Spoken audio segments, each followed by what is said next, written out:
wondered whatever became of me. I'm living on the air in Cincinnati, WKRP. You are listening live to a pre-recorded podcast in Cincinnati, Ohio. My name is Santori Miles. Alongside me is my father, Merc. And together we bring you a brand new podcast in Cincinnati that we think is going to put a unique spin on the sports world. Together we are going to bring you Rally Round the Natty. What makes us unique, in my perspective, is I'm kind of the new wave millennial, if you will. I'm 28 years old. And my father is, ancient and from the ever emphatically loved boomer generation on social media. Say hello to the world, Dad. Hello, world, as one Mr. Adam Pac-Man Jones used to say. I'm kind of the Archie Bunker of the duo. Okay, see, you just lost every single millennial. That's what I'm talking about. Nobody knows who Archie Bunker is. Nobody knows Archie Bunker. Maybe like Paul Denner Jr. and Jay Morrison, but not, no. Okay. Okay. So we're off to a fantastic start. Mainly what we are going to be talking about on this podcast, even though, it says Rally Round Cincinnati, it's mainly going to be a little bit of back and forth banter between the Cincinnati Reds and Cincinnati Bengals. If FC does something notable, we will ignore it as per sporting rules because I am not a fan of soccer. I know I'm going to lose some followers because of that, but it is what it is. I do not like soccer. If you want to know why, go listen to Strawberry Ice's podcast about a week ago where I told you my childhood trauma of getting smoked in the face with a soccer ball when I was 5. I don't believe you played soccer. I didn't play, but their uniforms are really pretty. They kind of look like the Florida Gators. Florida, who? FC Cincinnati. Oh, them, yeah. Blue and orange. Blue and orange, great. Yeah. FC Cincinnati. Stadium glow is kind of cool. One unique thing that we are going to bring, because we are going to be not necessarily edgy with this podcast, but there is going to be quite a bit of sarcasm definitely spread through this. But we do want to bring some good about this. One thing that we really wanted to focus on was a little bit of philanthropy. And with that, every single month, we are going to designate one charity of our choosing. This month, I took the liberty of choosing our charity. And we will be accepting donations through a GoFundMe account that I've set up. It is on our Twitter page, which is Rally Round Natty. This month is the Ken Anderson Alliance. I'll get into a little bit more of what we'll be doing with that later in the show. But I wanted to at least get that out there that every single month we are going to be setting up donations to a charity of our choice. We are going to try to make them local. Sometimes it, just may be what makes sense. Like October, we might do something with breast cancer awareness. I know that's not necessarily local, but to each their own, right? My show, my rules. Anywho, with that being said, there are going to be incentives to donate beyond just your good, nice, healthy soul getting a free ticket to heaven. We are going to be putting together some prize packs for different levels of donation. So stay tuned for that. We'll go over that later. But without further ado, we've got a great baseball team to talk about, don't we? Absolutely. They have really turned the city upside down, unfortunately, on their heads, and they've hit their heads really hard on the ground. I don't understand what in the world they're doing. They have taken a team that during the horrible COVID 2 months of baseball was one of the best teams in the National League, if not one of the better teams in baseball. They then turned that team in a course of 18 months into what is probably the worst team in baseball by casting away 9 starting players, counting pitchers. It's an unbelievable transformation to the bowels of hell. I don't know what their thinking is, but I know as a lifelong Reds fan, I am unbelievably disgusted.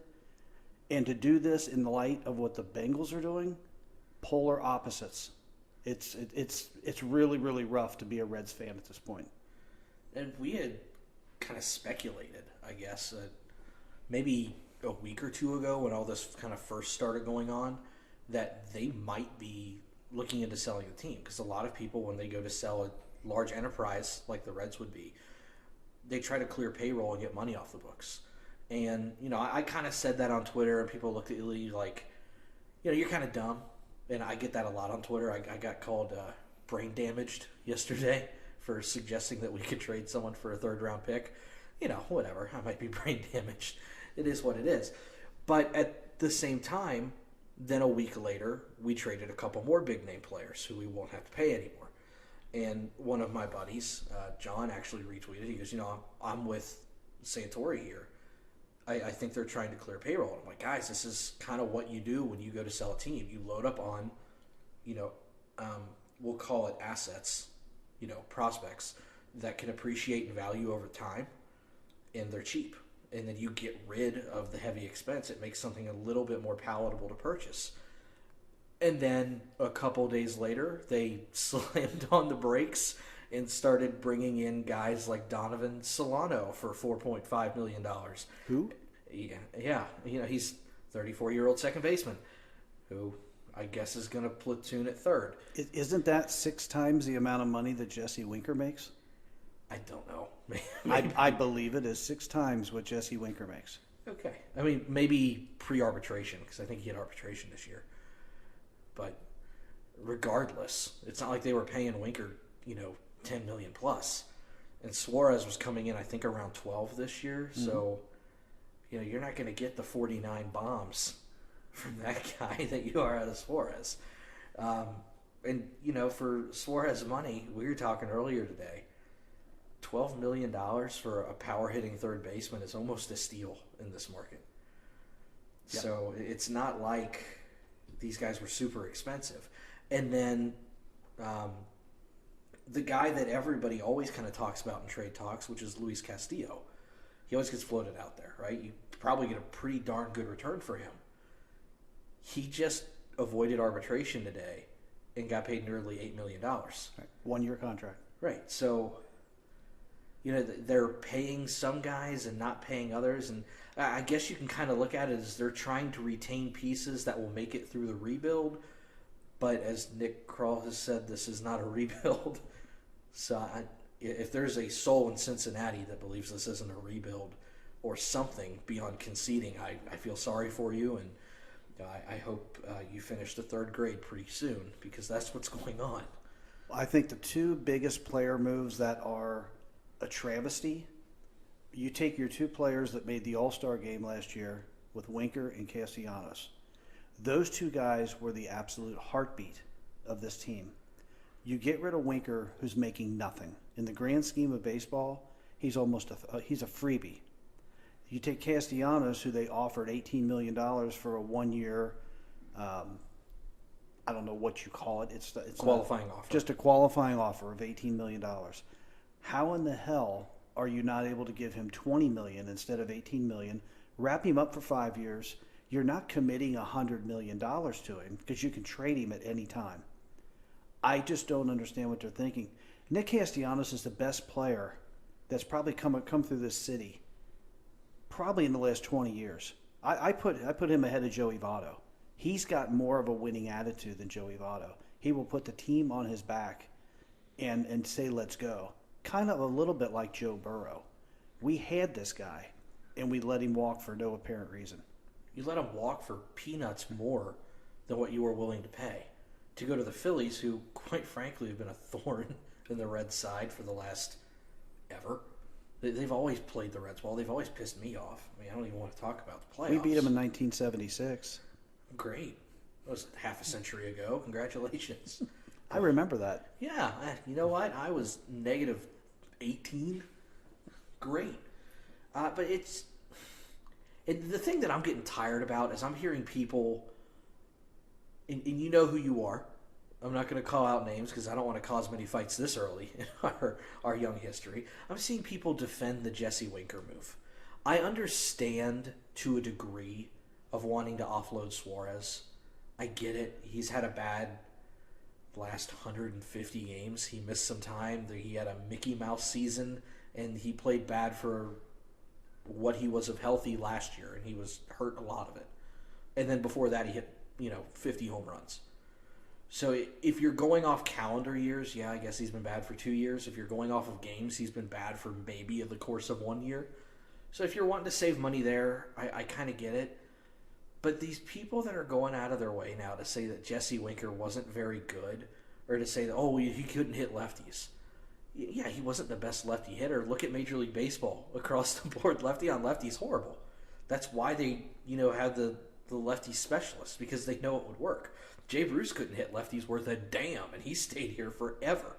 Jesse Winker is twice the hitter Jay Bruce was, so I don't want to hear that bullshit at all. I mean, that's a terrible, terrible excuse. I think these are people that are just looking through rose-colored glasses. They want the team to be good. I want them to be good, but you got to be able to see what's really happening. Jesse Winker, they're not going to have a player like him come through the minor league system every 4 or 5 years, maybe. He was a pure hitter.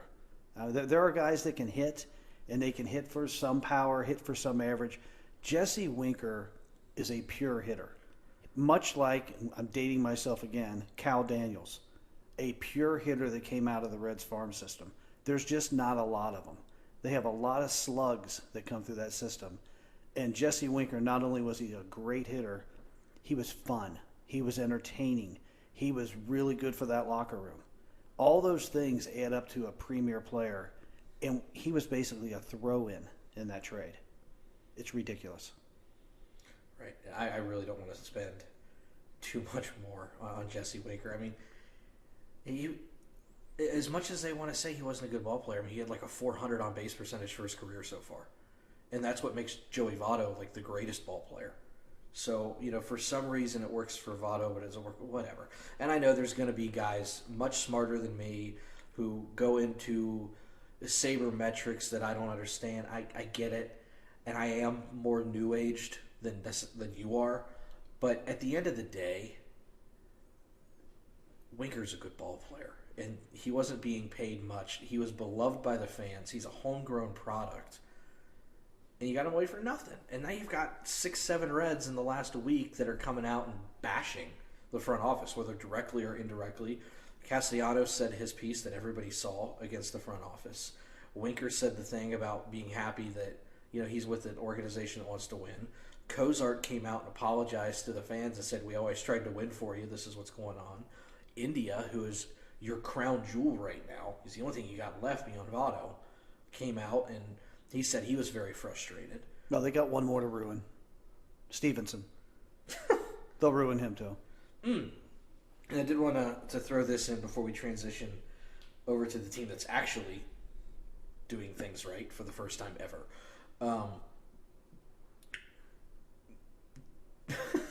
Sorry. You have a favorite player on this team. I do. Yeah, I say that facetiously for the Reds. Okay. Take a guess. Sorry, take a guess.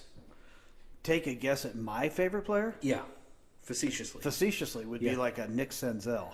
Lower on the totem pole than Senzel. I know you don't like Nick Senzel. You're here to ruffle feathers with that one. Yeah, I know. Yeah. I don't know. Oh my Lord, yes.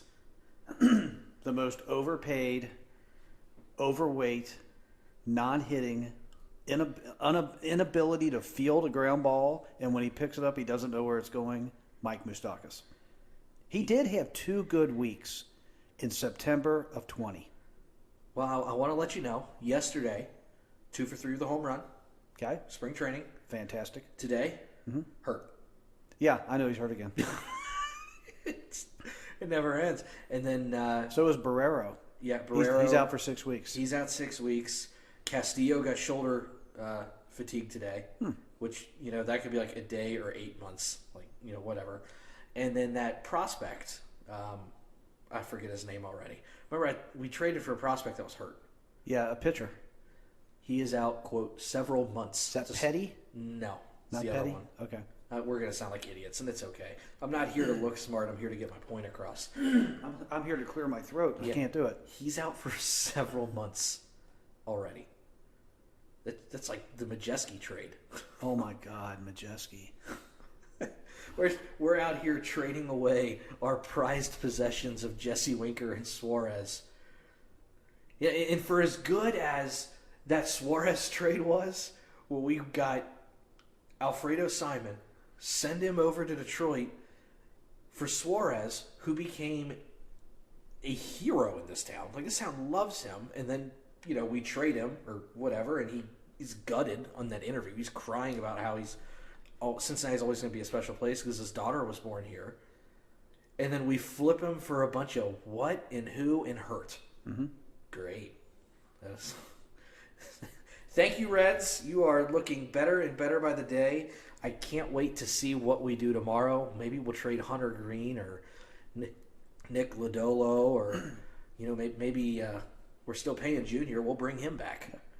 Sell the team, Bob. Sell the team. Have you seen those shirts? Yes. I want one. I challenge somebody not only to wear the shirt, but to go old school and get one of those like propeller planes and fly a banner over all. Do we have 81 home games? It's 162, right? We have 81. Okay. Fly a banner over the stadium that says "Sell the team, Bob," over all 81 home games. You know, the last time I saw Bob Castellini at a Reds game, he was probably sleeping. he was sleeping in his box. Yep. About the third or fourth inning of the game, stone cold out, sleeping.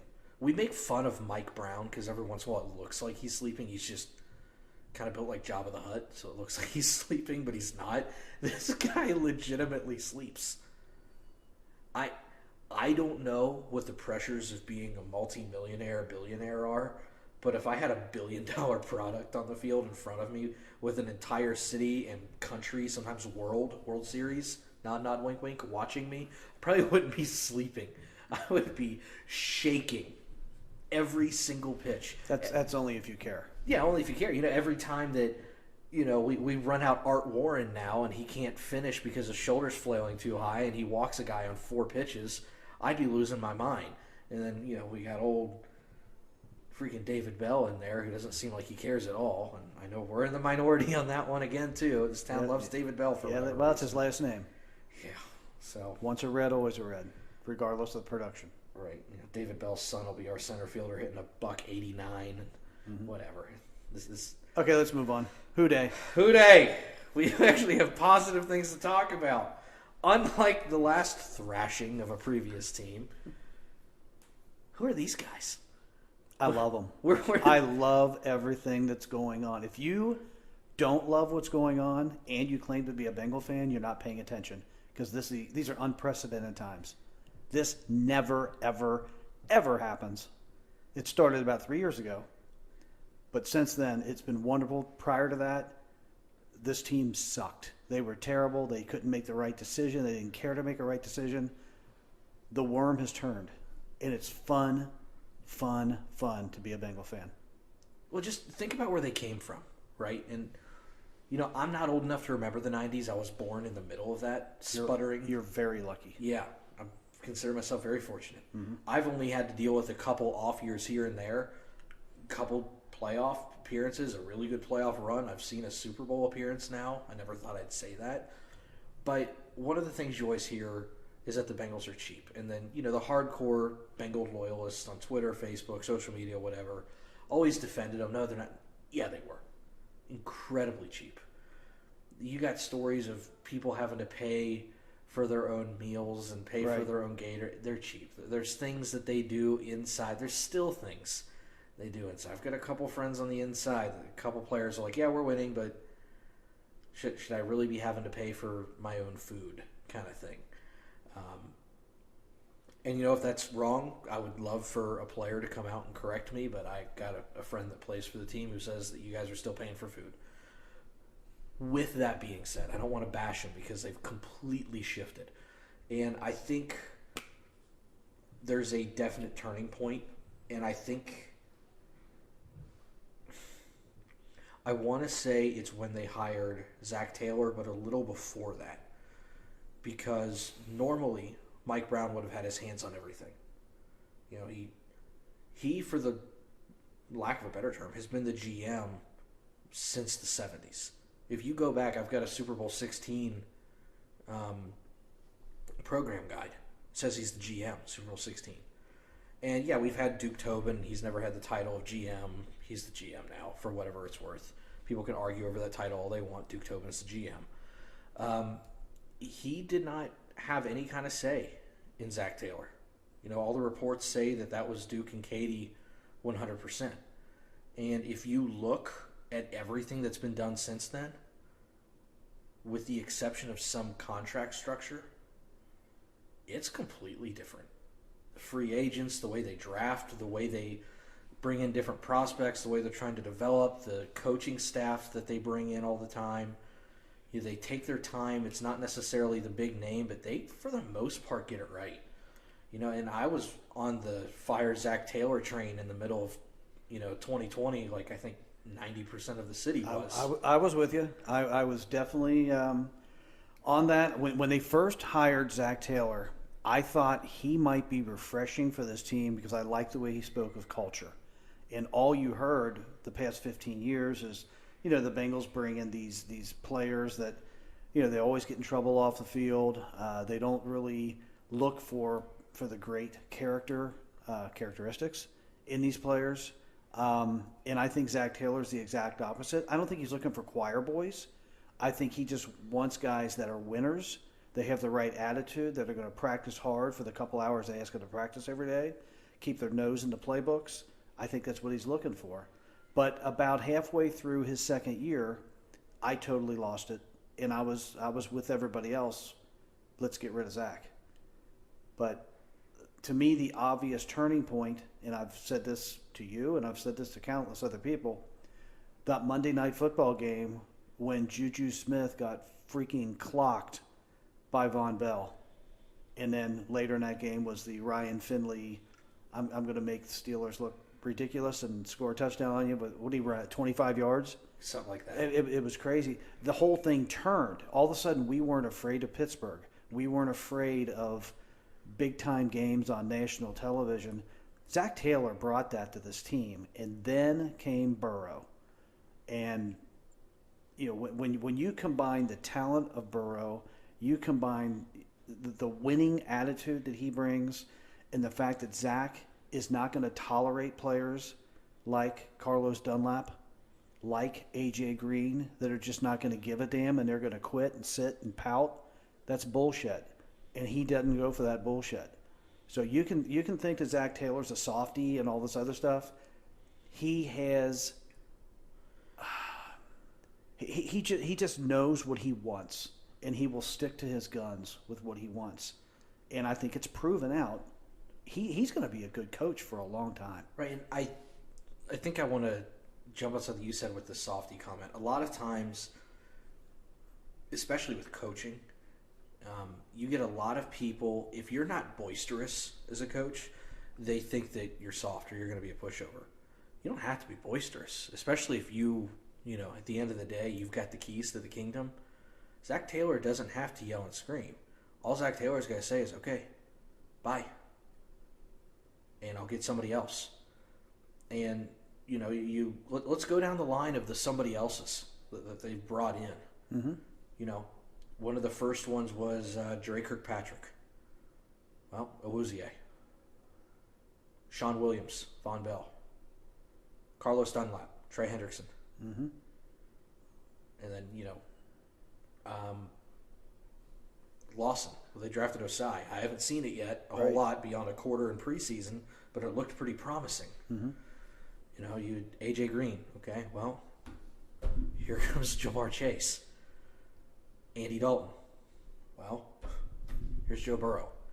Every single time, some guy, and it might not even be them saying, I don't want to be here, this sucks, or you're an idiot. It can just be a clash. And we talked about that, and it's one of the things I really was kind of hoping was going on with the first year and a half that Zach Taylor was here, is he doesn't have his guys yet. Because you're in business, and I've coached before. If you don't have the right guys in place to do the things you want to do, it doesn't matter how good the system is. And as somebody that can be in charge, you look dumb when things are going wrong. You're like, no, this is the right way. I just got to have my guys. Well, slowly but surely, the Bengals have flipped that entire roster. I mean, you look from 2018 to now. They say an NFL roster flips every 5 years. It really, really flipped. And speaking of flipping rosters, it's hardly changed since last year. There's like, what, 3 or 4 different players? And that's nothing over the course of an offseason. There's 4 guys that are gone, and one of them is maybe hanging in limbo with Larry Ogunjobi. Yep. And the other is Trey Waynes, who had 200 snaps in 2 years. He wasn't ever here. No, okay. So then you have Trey Hopkins, who you upgraded. Mm-hmm. And then you have CJ Uzama. I heard a lot of people with this. They upgraded. They didn't spend a whole lot of money. Time will tell on that. I still think he was better for the team in the locker room than he was on the field. Locker room, you probably, and I don't know Hayden Hurst like that. You know, CJ, and that's the other thing. CJ was here for 8 years. We didn't hear from him until now. It took him 7 years to grow his wings, which is fine. It takes, they're going to come out on their own. CJ wasn't anything until Burrow arrived. No, he wasn't. That's what it comes down to. He was always kind of fun, but he wasn't vocal. Now, granted, we weren't winning until Burrow got here. But with that being said, Hayden Hurst has his own thing. I don't know how familiar you are with him. He's one of the guys that's very outspoken against anxiety and depression.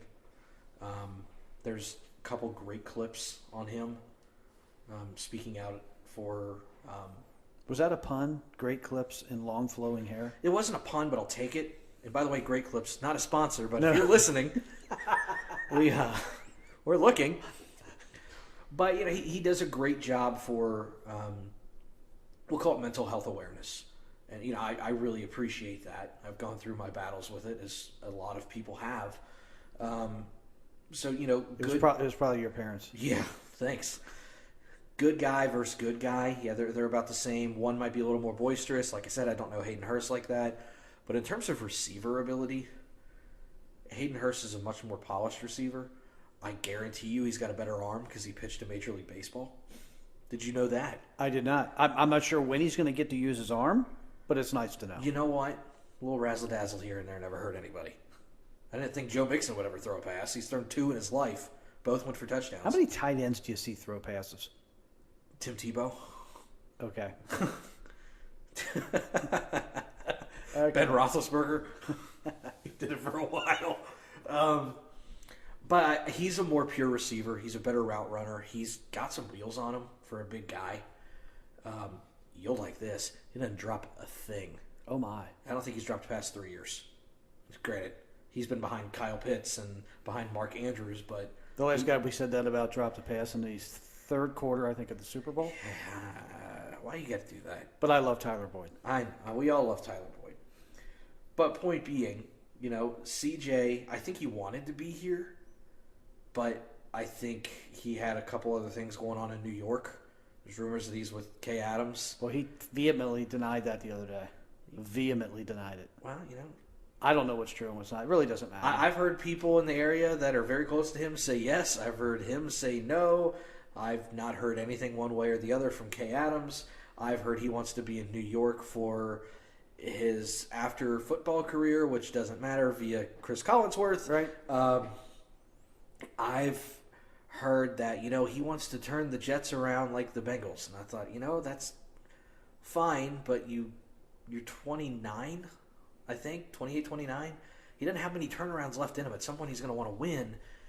And, man, it wasn't about the money because the Bengals reportedly offered a very similar contract. If I have a similar contract from a team that is as close to winning the Super Bowl as you possibly can with the Bengals, and then everybody, with the exception of you, who arguably was a key piece, returned, and then you went to the New York Jets, who 12 months ago were the same breath as the Bengals, and their rookie quarterback is not anywhere near Joe Burrow's level. I like Zach Wilson. I had Zach Wilson pretty high on my board. I thought he was a good fit for New York, but he's not. It's not the same situation. So I question it a little bit. I think. I don't know if he wants to win. What I question is, was it all false bravado?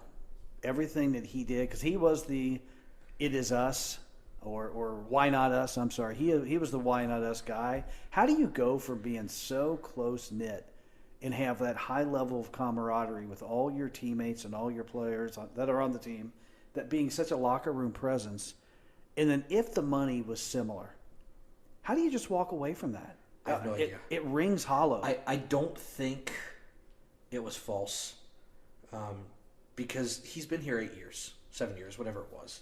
So you decide to leave once we finally turn the corner? That's what doesn't make sense, but everything that he's been here for, he seemed very genuine. He's always been a good guy. He's always been out in the community doing things. I've thoroughly enjoyed every minute, every second that CJ Uzama was a Bengal, and I liked the draft pick. I was very excited. I was sitting in a barbecue restaurant in West Virginia when we took him. I was excited. But everything that led up to last week was great. And then, the Bengals even said that, we're shocked. So was he somebody that wasn't bought in? It's weird. The whole situation is very, very weird. And I really don't want to rip on him because he's done so much good and he was such a big vocal leader for this team. But it doesn't make sense. It's hard to not feel a little bit of a slap in the face. It feels like a huge slap in the face. And I try not to feel that way. People that follow me on Twitter will know that I'm very easily agitated by players. That one stung. It really stung. Hopefully one day we just find out that it was something like I always wanted to live in New York and I got the opportunity and you only live life once, or something. Whatever it is. Yeah. Who knows?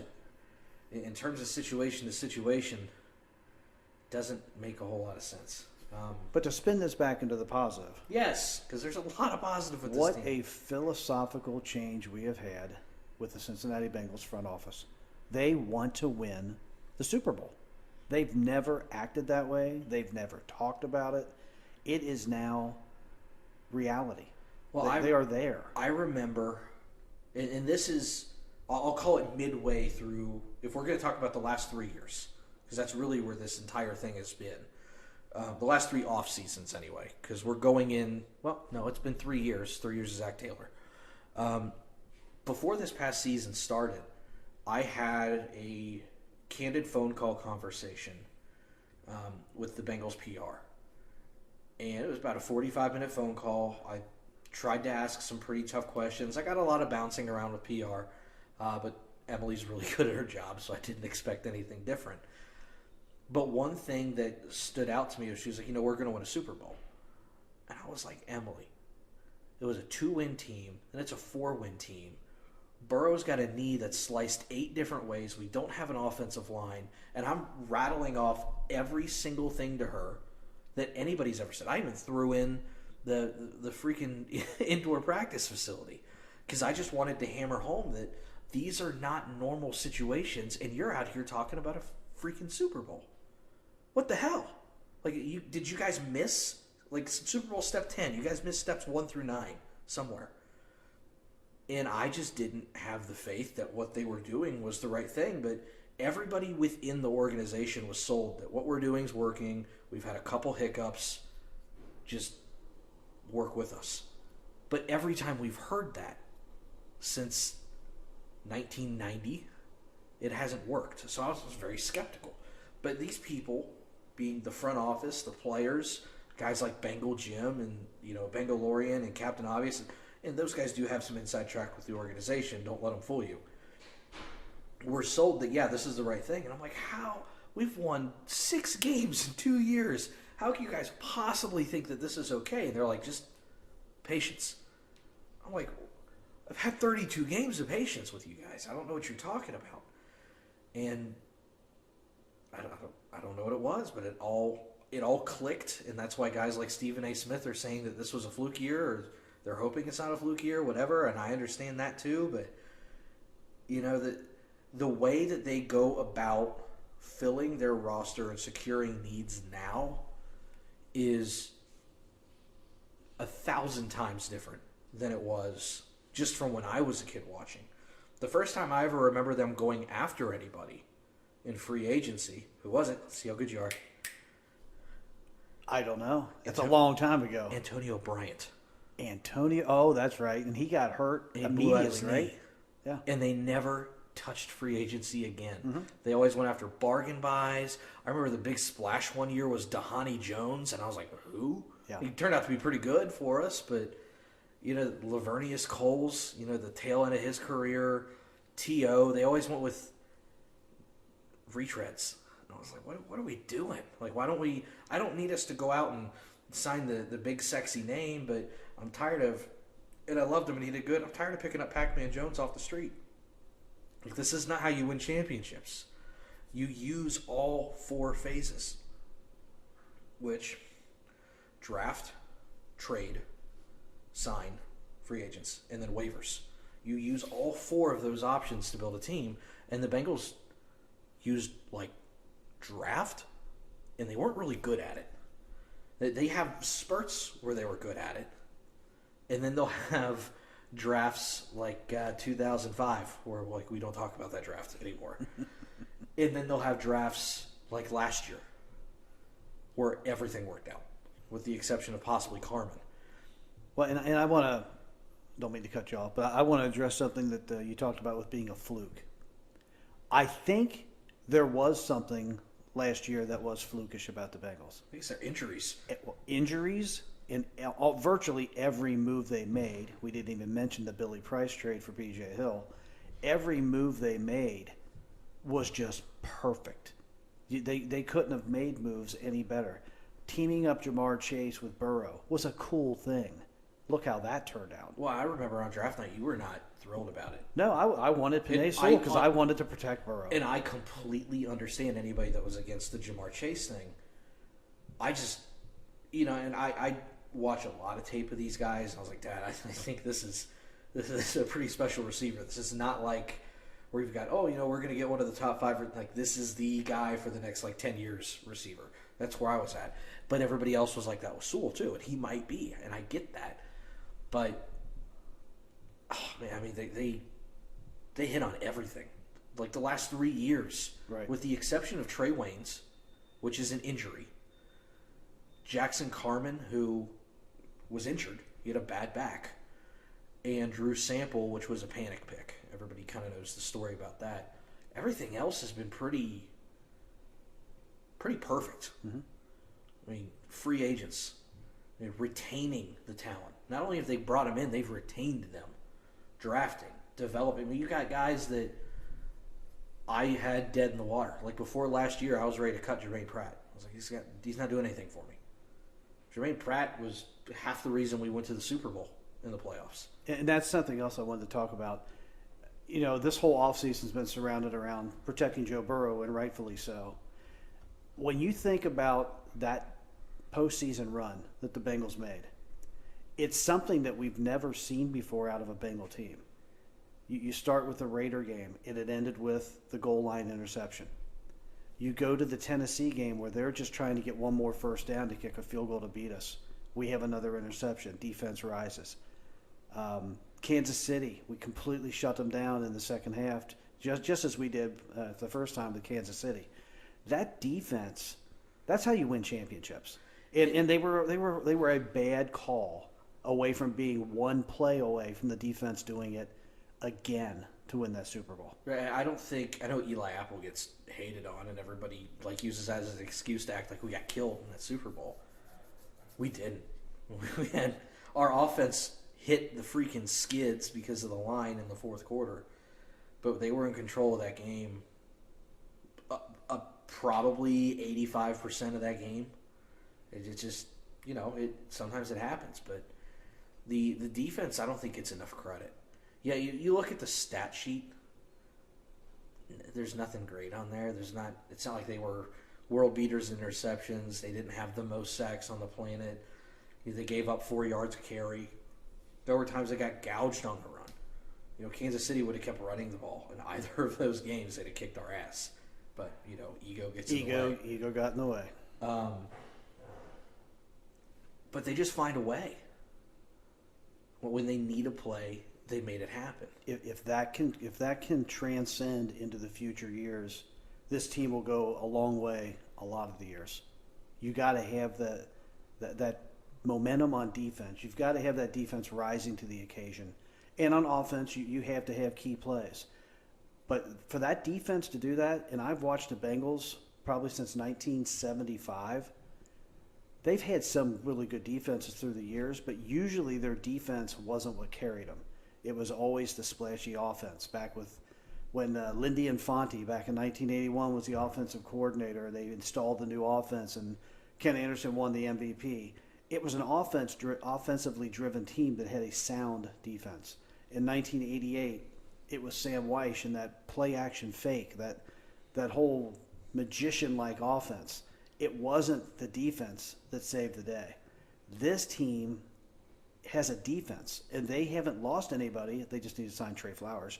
But they haven't, other than Larry, lost anybody. Hint, sign Trey Flowers back, please. Yeah, first time in our lives we've ever seen the ability to cover quality tight ends. And Trey Flowers, who would have thunk it? And for those of you that know my opinions, I typically use Pro Football Focus like the Bible. Pro Football Focus hates Trey Flowers. But guess what? I didn't see a tight end do a damn thing against us. I care about what I see. Mm-hmm. There are some times where, I was going to say, tape is king. Tape is king. Always. That's, like the kid that I wanted as a tight end in the draft, Jalen Weidemeyer. His tape's great. He had a 25-inch vertical and ran a plus 540 today. I mean, I'm close to that.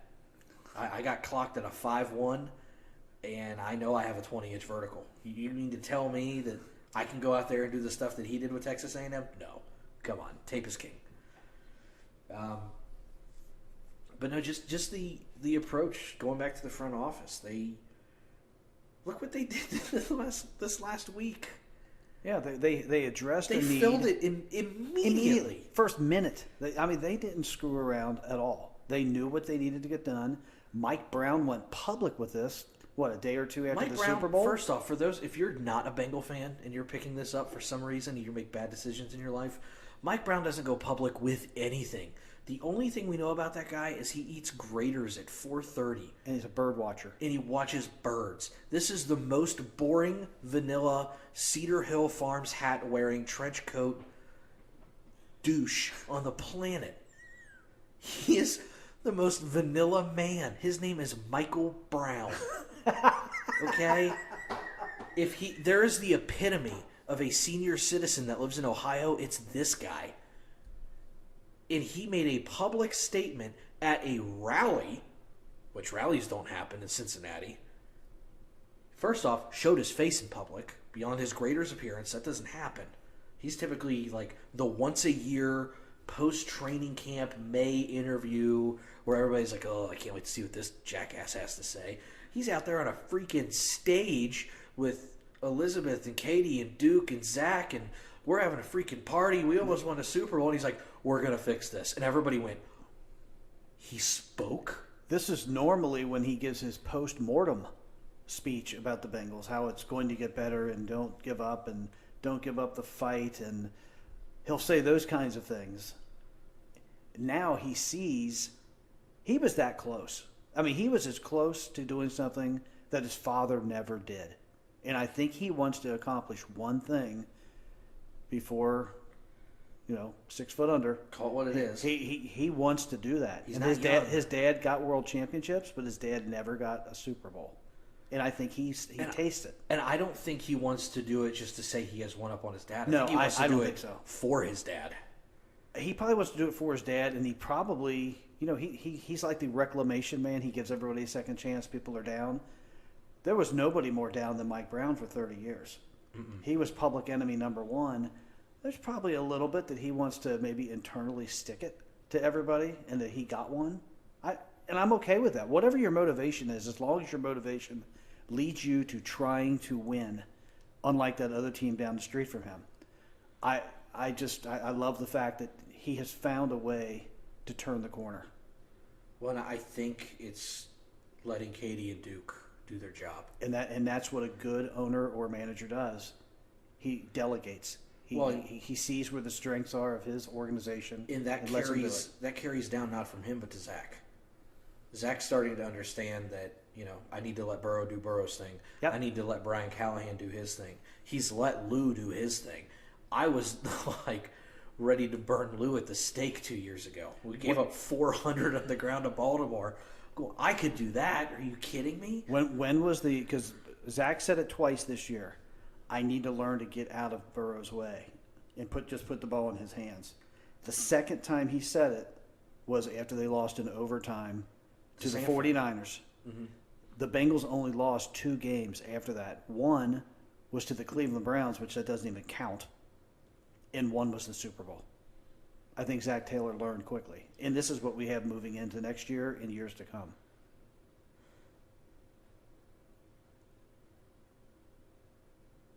Just pausing for a moment because that just sounded good, but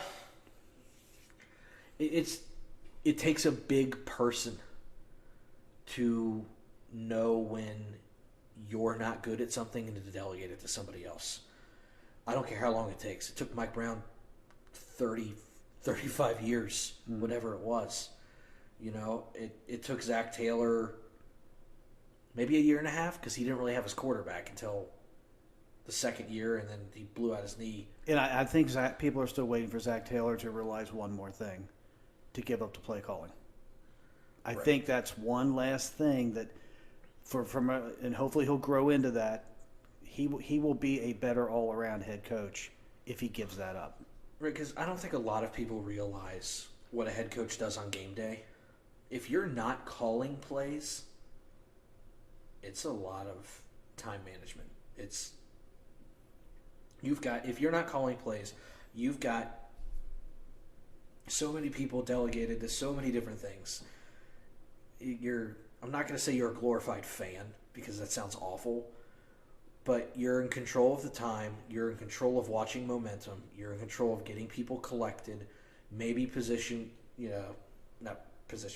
groupings. Can I throw something in? Sure. It might give you time to realize that you've got Mixon on the bench and P. Ryan in the game in the final 2 minutes of the Super Bowl. That might be what that does. Why do you keep doing this to me? Because I want to win. It's like you had your 30-year period of you don't know what it's like to lose a Super Bowl, and now every chance you get, you take this little knife it hurts, doesn't it? Hurts, doesn't it? Yeah, you know what? If you guys wouldn't have dropped a pick a couple plays before or whatever it was, I've got those moments now too. Thanks for reminding me. Mm-hmm. I didn't even get my "we're going to Disney World" moment. I got to keep waiting for that. We'll get that. We will get that. I bet we will, and that Joe Burrow is going to be wearing some kind of 90s weird Mickey Mouse stuff with those stupid glasses in Disney World, and hopefully La'el Collins is his bodyguard right in front of him. But I mean, that's the other thing, that La'el Collins thing with Duke. The whole way that went out. It was like they just had fun the whole weekend. That's what that was. Well, and they didn't let him leave, and they just got the job done. Well, I remember we were texting, and we were starting to become impatient with it. I mean, that was like the longest visit. First, not even the visit, pre-visit. That entire, are they going to cut him? What are we going to do? We don't know if we're going to cut him. And we were like, just trade it. Just trade the pick. Mm-hmm. And Duke's sitting there. Nope. Not going to do that. They must have had a great beat on what the NFL really wanted to do with La'el Collins, because no one traded a thing for him. And he was healthy. He passed his physical. Gets cut down to 4 teams. And credit to Bengal Jim, I guess, that battened down the hatches like they were putting all their memes out there. It was a 3-day visit that included John from Kenwood Mall. I'm sure he saw that stuff. And then all the memes going around, the Florence Freedom, were yeah, now he's hanging out with us. And, it sounds stupid, but those are the kind of things that if a visit lasts 3 days and you get to see the city and interact with fans, that's one thing he said. I messed with my stepbrother about this, where I was like, oh, you really care about those introductory conferences? I listened to his, and he was like, it was kind of fun being here. The fans have already kind of accepted me, and I'm sure that's one of those things I slammed him for, where all the guys are like, oh, the fans are great. It's different when you spent 3 days with the fans at the mall. It's weird when a guy flies in, has a visit, goes to Jeff Ruby's, and goes, oh, the fans are great. You don't know the freaking fans. You met Jeff Ruby, he gave you a cigar and a $100 steak. No. Leo Collins, you know what he did? He went to Kenwood Mall, went to Lululemon, got some tight-ass pants or whatever he got there, went down to China Walk Cafe or Sbarro's Pizza or the Gold Star Chili, met John in whatever store that was, and just hung out. When you get a chance to really absorb the area, and I'm not sure if Kenwood's super indicative of the area, you get Silverton on one side and Indian Hill on the other, but I think it speaks volumes when a guy doesn't know if he's going to sign, then spends time with the fans, and then comes back and signs. Because when a guy leaves a visit, especially if he leaves the stadium, you're not signing him. It's very rare, especially in Cincinnati. I think this is the first time in history where a guy's left the stadium and he signed. He left the stadium, didn't even leave the city. I don't know how they didn't get him to leave the city. The guy was free to go. He left the stadium, had his car, Uber, chauffeur, whatever he had, and came back. It's rare. It's weird. Like I can tell you, and from experience, there's been no better time ever to be a Bengal fan than right now. There's been no better time. Any of the other Super Bowls, it didn't matter. There's no better time to be a Bengal fan or be a Bengal. And I think that's part of what's going on. I mean, they outbid Brady for Kappa. Tom Brady. Alex Kappa can be convinced to stay from Burrow to Brady. And CJ Uzomah against New York with Zach Wilson. Zach Wilson. I don't get it. There's something about Burrow. There's a Burrow effect. There truly is a Burrow effect. I I still am flabbergasted listening to people that doubt him. And again, there's no knock on the kid from the Chargers, Herbert. He's fantastic. He's a heck of a quarterback. There's a lot of very, very, very good quarterbacks, but it's kind of like, oh yeah, and Burrow's up there too. I always hear the oh yeah. What do you mean oh yeah? He did that with no flipping offensive line. Where do you think Justin Herbert is right now after if he'd got sacked 70 times? They'd have been 3 or 4 games away from the playoffs. They wouldn't have been a play away from the playoffs. Like Justin Herbert is, first off, unbelievable quarterback. I venture to say he's going to win at least one Super Bowl. Great arm talent, and I was dead wrong on him in draft profiles. I didn't like him. And it's not that I didn't like him. I don't like quarterbacks coming out of that conference. They just typically don't do well, especially that team. But what Herbert doesn't have that Burrow does have, and Herbert's mobile, so don't flame me on this in the feed, but if something absolutely has to get done, Burrow pulls a damn rabbit out of his hat. Yeah, he does.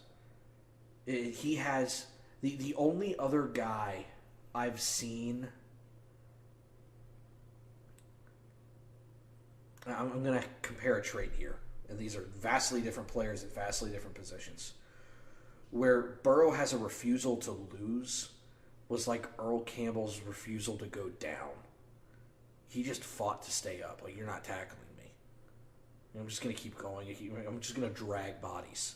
Whatever it was, there's just a refusal to be denied with Joe Burrow. Yeah, Joe Burrow does not have the strongest arm. Joe Burrow's not the quickest guy side to side. Joe Burrow's not the fastest. Joe Burrow doesn't care, though. That's the difference. Joe Burrow just will make it happen. He's that guy where, a whole building could be crumbling down around him, and he goes, whatever. We'll be fine. I'm sitting over here smiling because the little rant that you just went on about, he doesn't have the best arm, isn't the fastest, isn't this, isn't that, but just finds a way to win. It's Brady. Well, I'm looking at a poster or a jersey on my wall. It's Pete Rose. And I know I'm not talking about personality. I'm talking about the heartbeat. I'm talking about the will to win, whatever it takes. It's very, very similar. It's very similar. Pete put everybody on his back. He was the leader of that team, and that's what Joe Burrow's doing. And Joe Burrow does it without I'm going to say style and flair, like he's not in the media all the time. Joe Burrow knows how to play a press conference. He's not in all the commercials. Joe Burrow's not in, just like out on the street where you find him somewhere and then he's doing something stupid like Lamar Jackson playing street ball with kids out in 2 in the morning. Joe Burrow's a nerd. Joe Burrow's a dork. He sits at home. He probably is playing Mario Kart right now. Or he's watching basketball or something. He's like the 90s kid that kind of made it into an NFL star. And I'm not trying to project here. It's almost like if I would have made it. All the Star Wars crap in his bedroom, the Mario Kart, the Zelda stuff. I mean, it's just... I'm a Nintendo nerd. I'm a Star Wars nerd. I'm not an athlete by any stretch of the imagination. But I see a lot of myself in Joe Burrow because I'm like... It's like, my Friday nights in high school weren't on the field like Burrow's were, but they were with video games or board games or doing nerdy stuff. And it's like, that's the guy that's saving this franchise? It doesn't, like we've said a million times, none of this makes sense. But it's working. Here we are. We're in a new era of Cincinnati Bengals football where I got freaking Darth Vader was my quarterback. Just being a nerd back there. We got a guy that could not break the starting 3 or 4 quarterbacks at Ohio State, and he was a play away from winning the Super Bowl for us. I think there was some politics involved there, and we know how shady Urban Meyer is. Those St. X kids are great, aren't they? Yeah, love them. Love every single one of them. Bless their heart. Bless the Bombers. Sure. Ain't no Crusader, tell them that much. Ain't no knight, huh? Ain't no night. Did you see this stuff with Urban this week? Yes. Where he didn't know who guys were? Right. My favorite quote was, who's that number 99 99 on the Rams? You don't know who the face of the NFL is? That's like the guy. Yeah. Like, I know he's not a quarterback, but it's Aaron freaking Donald, man. Like, what are you doing? Oh, he's just a freaking buffoon. He doesn't know anything, man. That's like, people always ask me, like, oh, do you think this college coach is going to make it? No. Well, he fooled me. I was all about Urban Meyer, all about him, and I was dead wrong. Well, here's the deal, and you know this better than anybody because we're both in sales. College football head coaches are really, really good salesmen. They are salespeople. He must have been the best because he fooled everybody. And when you take a good salesperson, you put him in management. Whoops. Sometimes it doesn't work out so well. No. Sometimes it does.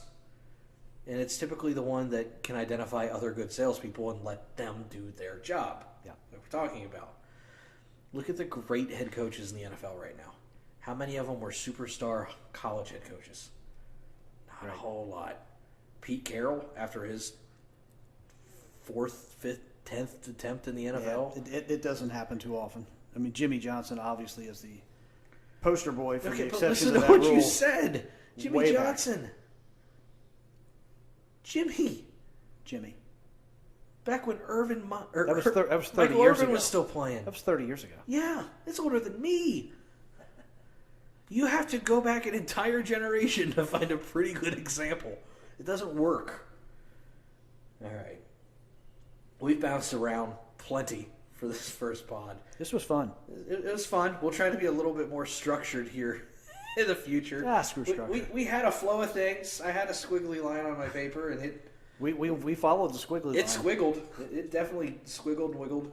But one thing I do want to touch back on, I said we would, is the Ken Anderson Alliance. Who, by the way, was my first all-time football favorite player. Your first.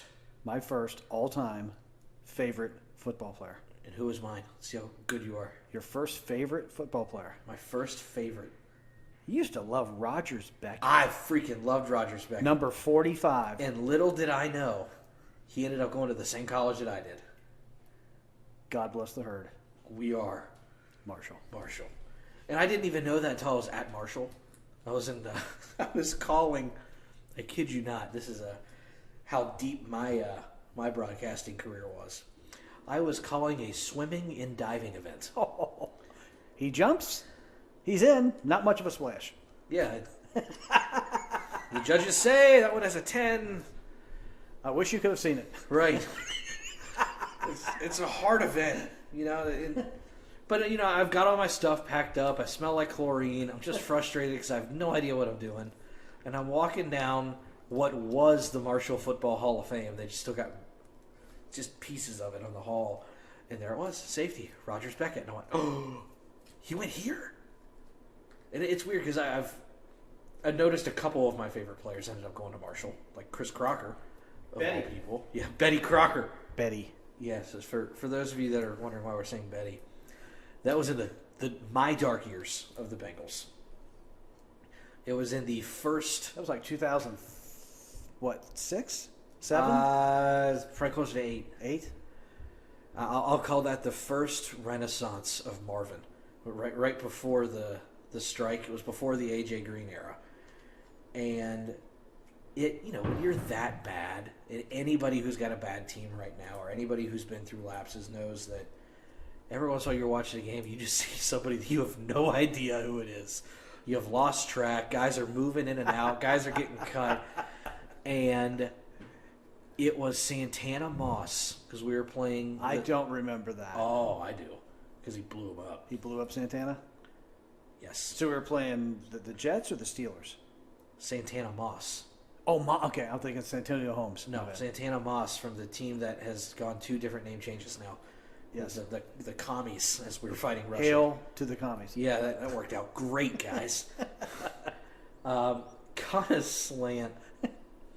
And this safety, number 42, comes screaming downhill. And this was back before all the concussion crap was going on. And he blew him up. I mean, he dropped his shoulder and killed this guy. And I went, oh, who is that? Sorry, my mic probably just popped. But I came out of my seat. My dad came out of my seat. There may have been one other person because people stopped coming over when we were that bad. And we're like, 42, who's 40? Because all we saw was the front of his jersey. Who's 40? What's a 42? What's going on? You're like, who's that? I said, I don't know. We're trying to throw it. And we're like, it's not Ethan Kilmer. Like, what's going on? And he turns around, Crocker.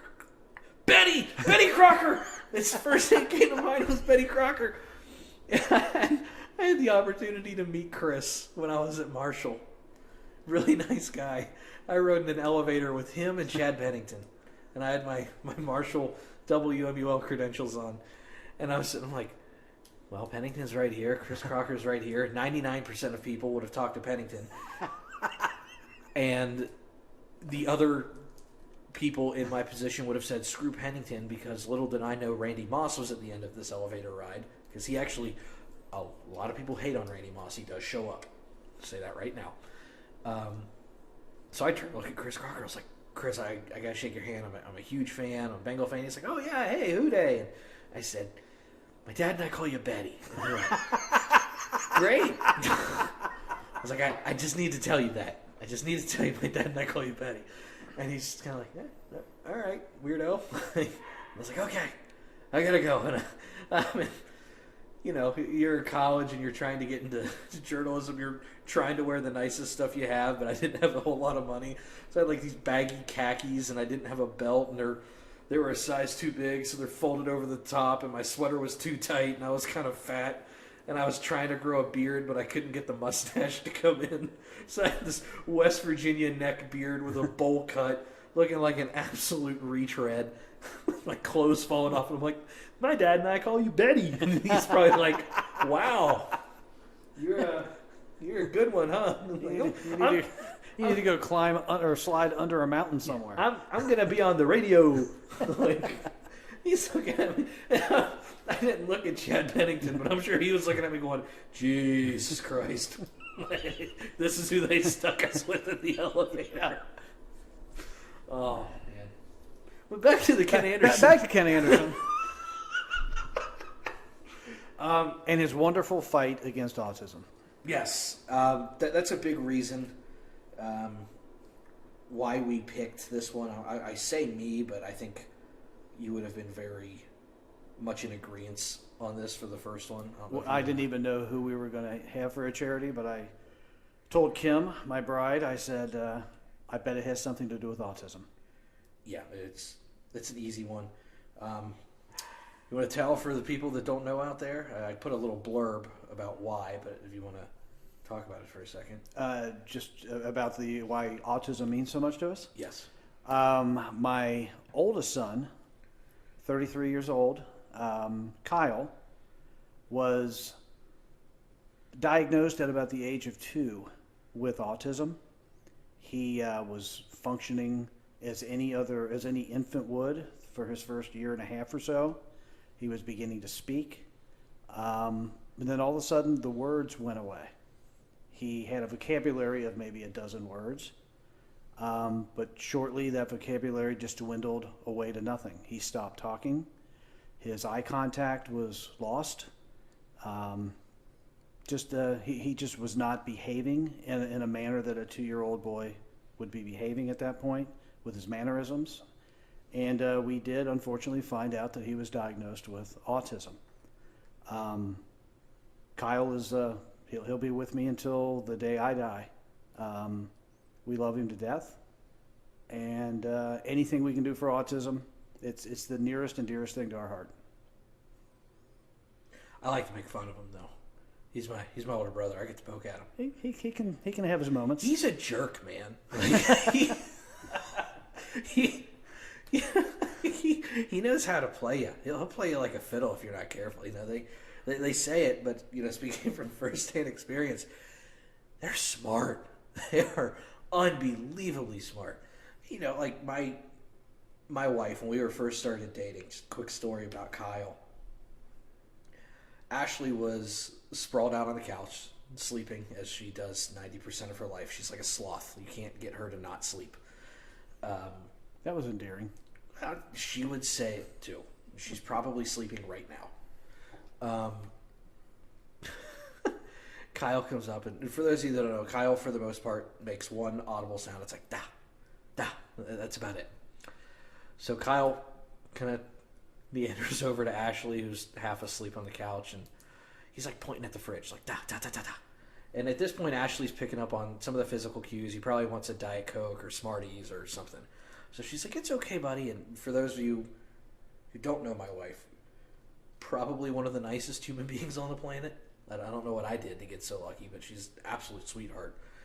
So, you know, she was working 2 jobs and going to grad school at the time. Gets up off the couch, probably the only ounce of sleep she had that day. Starts to go over to the fridge.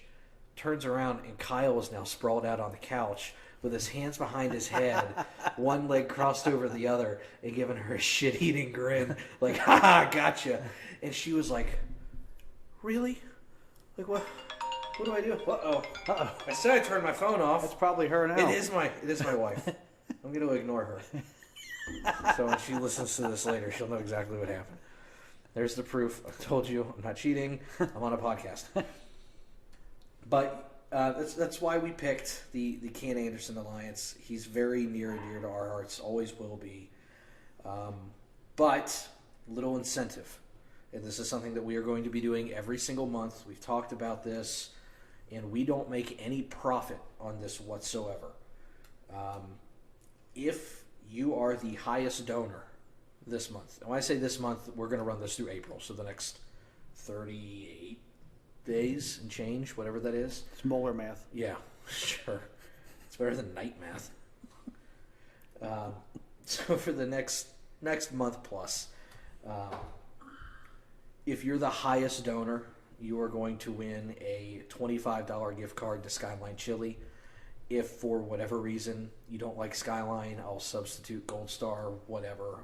I'm about to break out in song, but I'm not going to do it. Do it. Not going to do it. Give us a little something. No, you're not going to do the... No, you need to do the one where Joe Mixon and all them were doing the slide out in the end zone. Oh, no. There's no sliding. So, highest donor for the month, and this is something we're going to do every single month. Prize may change, but it's always going to be a gift card. Highest donor gets a $25 gift card to, we'll say, the Chili Parlor if they're choosing. Please do not make me drive to Price Hill. I will hate you. We are then going to do a raffle. Anybody who donates, whether it's $1, 50 cents, whatever. If you have a donation, you are automatically submitted into the raffle. $1,000. Yeah. I'm not giving away $1,000, but if you want to donate $1,000, I'm sure that'll be great.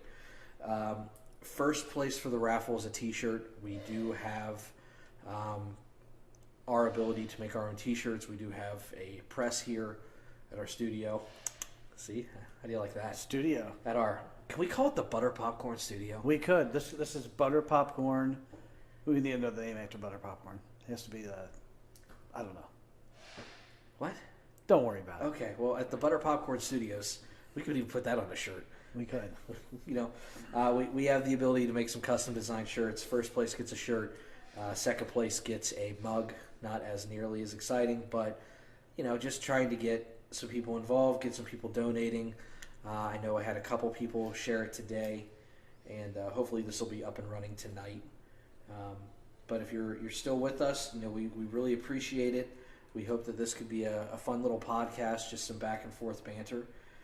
And, we're probably going to do this every Tuesday night for the foreseeable future unless something changes.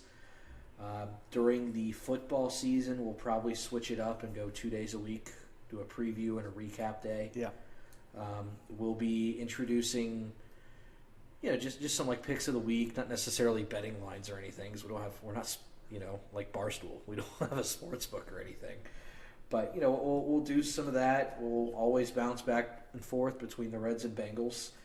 And we look forward to seeing what we can do with this and seeing how much money we can raise for some local charities. We also will welcome guests. So if anybody has a wild hair and would like to join us at any point, just send us a DM and we will talk at you. Yeah, I mean, if you're local and it's better for you, we can maybe set up somewhere else, or I don't know if you're wanting to bring random people over to the studio, whatever. We've got a nice round table here down at the Mainville Butter Popcorn Studios. We'll have some butter popcorn for them. We can make buttered popcorn. I can promise. It's 5 cents though. It is 5 cents. We do have the bags. I see them right there. But yeah, we will welcome guests. I'll get the software up and running that we can do. We can do some live calls. If you'd prefer to do something pre-recorded like we do now, I can do that too, or whatever you guys would like to do. We're always open to suggestions, anything you want to hear, talk about. If you've got a dare for me to try and slip in the word meow like 10 times like they do in Super Troopers, I will gladly attempt to. This is all. You don't know that one? No. You didn't see that? Super Trooper. What's Super Troopers? Oh my God. It's a movie, right? It's a movie about cops. Yeah. And they pull a guy over and they're like, you got to say meow 10 times. I was watching Dateline. Okay. Wow, we have vastly different interests. What happened? Kyle probably got your genes. 30 years is what happened. Yeah. 30 years of the Bengals. So, zaps the life out of you. You got any suggestions you'd like to come on?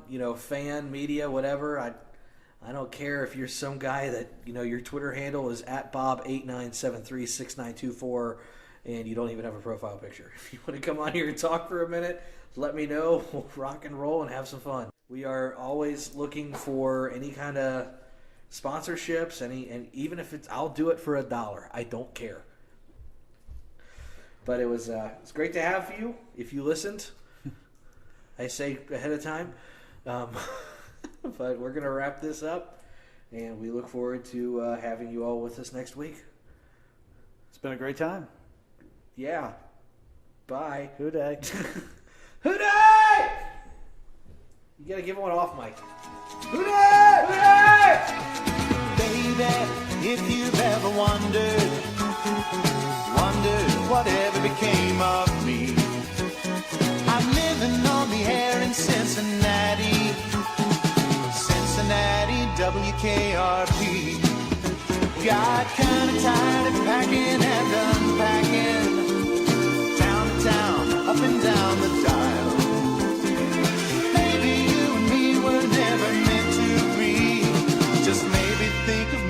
once in a while. I'm at WKRP in Cincinnati.